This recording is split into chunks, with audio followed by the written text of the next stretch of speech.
ഒരു ബസ് പോലും, ഒരു ഓർഡിനറി ബസ് പോലും ഫാസ്റ്റാക്കി മാറ്റിയിട്ടില്ല. ബഹുമാനപ്പെട്ട ട്രാൻസ്പോർട്ട് മന്ത്രി പറയും ഒറ്റ ബസ് പോലും. കള്ളപ്രചരണമാണ്, വ്യാപകമായ കള്ളപ്രചരണം കേരളത്തിൽ നടത്തി, സോഷ്യൽ മീഡിയ വഴിയും അല്ലാതെയും. ആ കള്ളപ്രചരണം അങ്ങേ പോലുള്ള വളരെ പ്രധാനപ്പെട്ട ഒരു MLA ഈ സഭയിൽ ഉന്നയിച്ചതിലെ അതിശക്തമായ പ്രതിഷേധം ഞാനിവിടെ രേഖപ്പെടുത്തുകയാണ്. ഒരു കാരണവശാലും നടക്കാത്ത കാര്യമാണ്. അതിന്റെ വിശദാംശങ്ങൾ ട്രാൻസ്പോർട്ട് മന്ത്രി പറയും. സിറ്റി ഫാസ്റ്റ് ഓർഡിനറി ആക്കിയത് MLA ഇവിടെ ഇരിക്കുകയാണ് വിൻസെന്റ്. ഒരു സിറ്റി ഫാസ്റ്റിനെ ഓർഡിനറി ആക്കി അവിടുത്തെ ആളുകളുടെ അഭ്യർത്ഥന പ്രകാരം. അത് ഉദ്ഘാടനം ചെയ്ത MLA ഇവിടെ ഇരിക്കുകയാണ് വിൻസെന്റ്.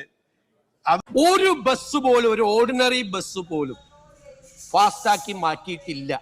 ബഹുമാനപ്പെട്ട ട്രാൻസ്പോർട്ട് മന്ത്രി പറയും ഒറ്റ ബസ് പോലും. കള്ളപ്രചരണമാണ്, വ്യാപകമായ കള്ളപ്രചരണം കേരളത്തിൽ നടത്തി, സോഷ്യൽ മീഡിയ വഴിയും അല്ലാതെയും. ആ കള്ളപ്രചരണം അങ്ങേ പോലുള്ള വളരെ പ്രധാനപ്പെട്ട ഒരു MLA ഈ സഭയിൽ ഉന്നയിച്ചതിലെ അതിശക്തമായ പ്രതിഷേധം ഞാനിവിടെ രേഖപ്പെടുത്തുകയാണ്. ഒരു കാരണവശാലും നടക്കാത്ത കാര്യമാണ്.